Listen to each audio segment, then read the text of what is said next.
Hello students, welcome to my channel English ওয়ার্ল্ডে স্বাগত জানাচ্ছি সবাইকে। আমি আজকে ক্লাস 8-এর lesson 3 an April day by William Wordsworth Longfellow Henry Wadsworth Longfellow রচিত পোয়েমটি তোমাদের পড়াবো। তোমরা যারা আমার আগের ভিডিওগুলি দেখোনি তাদের জন্য আমি ডেসক্রিপশন বক্সে লিঙ্ক দিয়ে দিয়েছি, দেখে নিতে পারো। যারা আমার চ্যানেলটিকে সাবস্ক্রাইব করনি তারা করে নাও, তাহলে পরবর্তী আপডেটের জন্য তোমরা পেয়ে যাবে। যারা করে নিয়েছো তাদের অসংখ্য ধন্যবাদ জানাই। তো দেখো, লেসন 3 অ্যান এপ্রিল ডে মানে হলো এপ্রিল মাসের একটা দিন। এবার এসো আমরা কবি সম্পর্কে কিছু জেনে নিই। An April day, Henry Wadsworth Longfellow. Let's start. তাহলে হেনরি ওয়ার্ডসওয়ার্থ লংফেলো 1807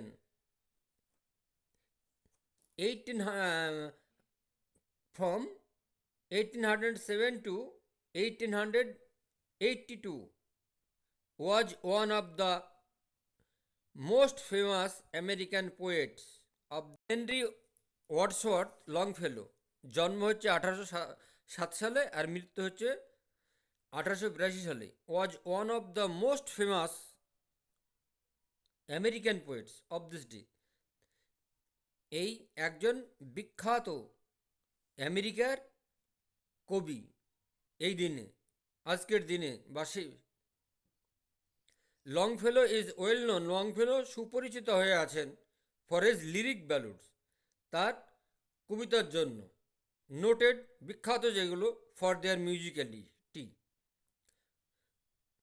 একটা সঙ্গীতের দ্বারা, মিউজিক্যালিটি।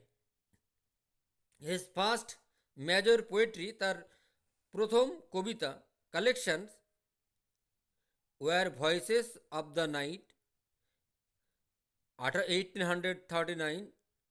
তাহলে were voices of the night 1839 সালে প্রকাশিত হয়। অ্যান্ড ব্যালোডস, গাথা কবিতা। অ্যান্ড আদার পোয়েমস, এবং অন্যান্য কবিতাগুলো। 1841 1841 সাল। The present text is a part of Longfellow's poem of the same name. বর্তমান টেক্সটটি লংফেলোর ওই রকম নাম দিয়ে প্রকাশিত হয়েছে। আর চলো আমরা পড়ি। Let's read. হুয়েন মানে যখন, দ্য ওয়ান সান সূর্য গরম হয়ে পড়ে, যখন সূর্যরশ্মি উষ্ণ হয়ে থাকে, দ্যাট ব্রিংস যেটা নিয়ে আসে, সিড টাইম বীজ বোনার সময়, এবং হারভেস্ট এবং ফসল কাটার সময়, হ্যাজ রিটার্ন এগেন পুনরায় সেগুলো ফিরে আসে। ইটস সুইট, তাহলে এটা মধুর। টু ভিজিট ভ্রমণ করা, বেড়াতে যাওয়া। দ্য স্টিলউড শান্ত বনভূমি। হোয়ার যেখানে, স্প্রিংস মানে বসন্তকাল হয়, কিন্তু এখানে ফুল ফোটা। তাহলে স্প্রিংস মানে ফুল ফোটা, ব্লসম, ব্লুম। হোয়ার স্প্রিং যেখানে ফুল ফোটে, the first flower of the plain যেখানে প্রথম ফুলটি সমভূমিতে ফোটে। I love the season well, আমি এই ঋতুটাকে ভালোবাসি। দেখ এখন শীতকাল, এরপরেই চলে আসবে বসন্তকাল। হোয়েন ফরেস্ট গ্লেডস, যখন বনভূমি, যখন বনভূমি, glades are teeming with bright forms, যখন বনভূমি, বনমধ্যস্থ তৃণভূমি আর টিমিং এবং পূর্ণ থাকে ব্রাইট ফর্ম, সুন্দর উজ্জ্বল আকারের, নর ডার্ক নর ম্যানিফোল্ডেড ক্লাউডস, কোনো অন্ধকার, কোনো ভাঁজ পড়া, ফোরটেল, ভবিষ্যৎবাণী করে, বলে দেয়, আগে থেকেই বলে দেয়, the coming on of Sturm, যে ঝড়ের অশনি সংকেত এর কথা বলে দেয়। হ্যাঁ, পরের পেজে চলে এসো। দেখো এখানে 5টা গাছ আছে, তো 4টে পাখি উড়ে বেড়াচ্ছে। তো from the earth loosen mould, from the earth loosen mould, পৃথিবী থেকে, হ্যাঁ, আলগা, মাটি থেকে, আলগা হয়ে যাওয়া মাটি থেকে, মোল্ড মানে উর্বর, হ্যাঁ,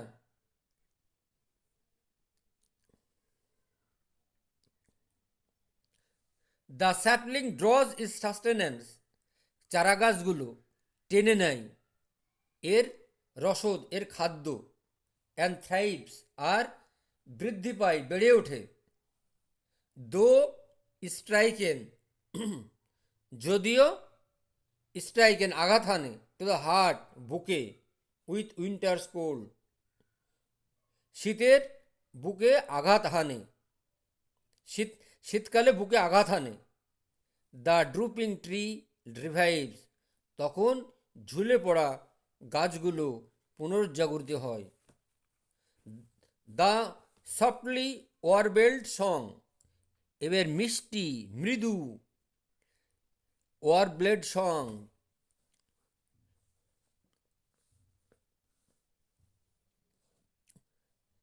ওয়ারব্লেড means singing with rapidly changing notes, বিভিন্ন রঙে বিভিন্ন ধরনের গান করে, হ্যাঁ, দ্য সফটলি ওয়ারব্লেড সং, বিভিন্ন ধরনের গান করে। কেউ দেখো বনভূমিতে কেউ, কোনো পাখি আস্তে গান করে, কোনো পাখি জোরে গান করে, কোনো পাখি, হ্যাঁ, এইভাবে একটা গান করে। কামস ফ্রম দ্য প্লিজেন্টউড, শান্ত বনভূমি থেকে বের হয়ে আসে, অ্যান্ড ক্লাডউইংস, এবং রঙিন পাখিগুলো, গ্লান্স কুইক, এক ঝলক উকি মারে, ইন দ্য ব্রাইট সান, সেই ব্রাইট সানের দিকে, উজ্জ্বল রশ্মির দিকে, সান দ্যাট মুভস অ্যালং, যেটা চলে, অ্যালং দ্য ফরেস্ট ওপেনিং, সেই প্রথম বনভূমির শুরুতেই, ফরেস্ট, হ্যাঁ, প্রথম বনভূমির শুরুতেই, opening, when the bright sun feels, when মানে যখন, উজ্জ্বল সূর্যরশ্মি, সূর্যাস্ত, উজ্জ্বল সূর্যাস্ত, ফিলস পূর্ণ করে, দ্য সিলভার উডস, রূপলি বনভূমিকে, উইথ লাইট, আলো দিয়ে, দ্য গ্রিন স্লোপস থ্রোজ, এবার সবুজ ঢালগুলো ছড়িয়ে পড়ে, ইট শ্যাডোজ, এর ছায়া, ইন দ্য হলোজ, ফাঁকা জায়গায়, অফ দ্য হিল, পাহাড়ের, and wide the upland gloss, এবং বিস্তীর্ণ উচ্চভূমিকে আলোকিত করে, ঝলমলে করে। তো কবিতার সংক্ষিপ্ত সার, তো একবার আলোচনা করে নিই, যে অ্যান এপ্রিল ডে, প্রকৃতির নতুন সাজ ও সমারোহের বর্ণনা দেয়। এখন বীজ বপন ও ফসল কাটার সময়, ফসল তোলার সময়, বনভূমি কচি সবুজ আস্তরণে আচ্ছাদিত, সর্বত্র অসংখ্য ফুল ফুটেছে। এই সময় বনভূমি থাকে শান্ত ও নিথর। প্রকৃতি মধুর ও মনোরম মুগ্ধকর। বনভূমির মাঝের তৃণভূমি গুলি সবুজের সমারোহ লাভ করে। প্রকৃতি ঝড় থাকে না। মৃত্যু প্রায় গাছগুলো নরম মাটি থেকে তাদের খাবার সংগ্রহ করে। তারা তরতাজা প্রাণে উজ্জীবিত হয়। তারা তত্তর করে বেড়ে ওঠে এবং আনন্দে উদ্ভাসিত হয়। এখন সূর্যের উজ্জ্বল আলো বিরাজ করছে, সূর্যের আলো পড়ছে। বিভিন্ন ধরনের পাখি বনাঞ্চল মুক্ত এলাকায় পরমানন্দে উড়ে বেড়ায়। তাদের বিচিত্রময় মধুর শান্ত পরিবেশকে উজ্জীবিত করে। অস্তগামী সূর্য বনাঞ্চলকে উজ্জ্বল করে তোলে। বনভূমি সবুজ ঘাসগুলি তাদের ছায়া ফেলে। পাহাড়ের গহ্বরে অস্তগামী সূর্যের আলোয় উচ্চ পর্বতভূমিকে উদ্ভাসিত হয়। তো এই শীতের পরেই এপ্রিল আসবে, বসন্তকাল আসবে। তো বসন্তকালে তোমরা বিভিন্ন জিনিস, বিভিন্ন গাছপালা, বিভিন্ন পক্ষী পালক সম্পর্কে সচেতন হবে। হ্যাঁ, এবং এই সময় দেখবা শীতের পরে আকাশে কোনো মেঘ থাকে না।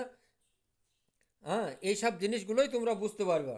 তো আমি আজকে তোমাদের ক্লাস 8-এর অ্যান এপ্রিল ডে গল্পটি পুরোটাই পড়িয়ে দিলাম।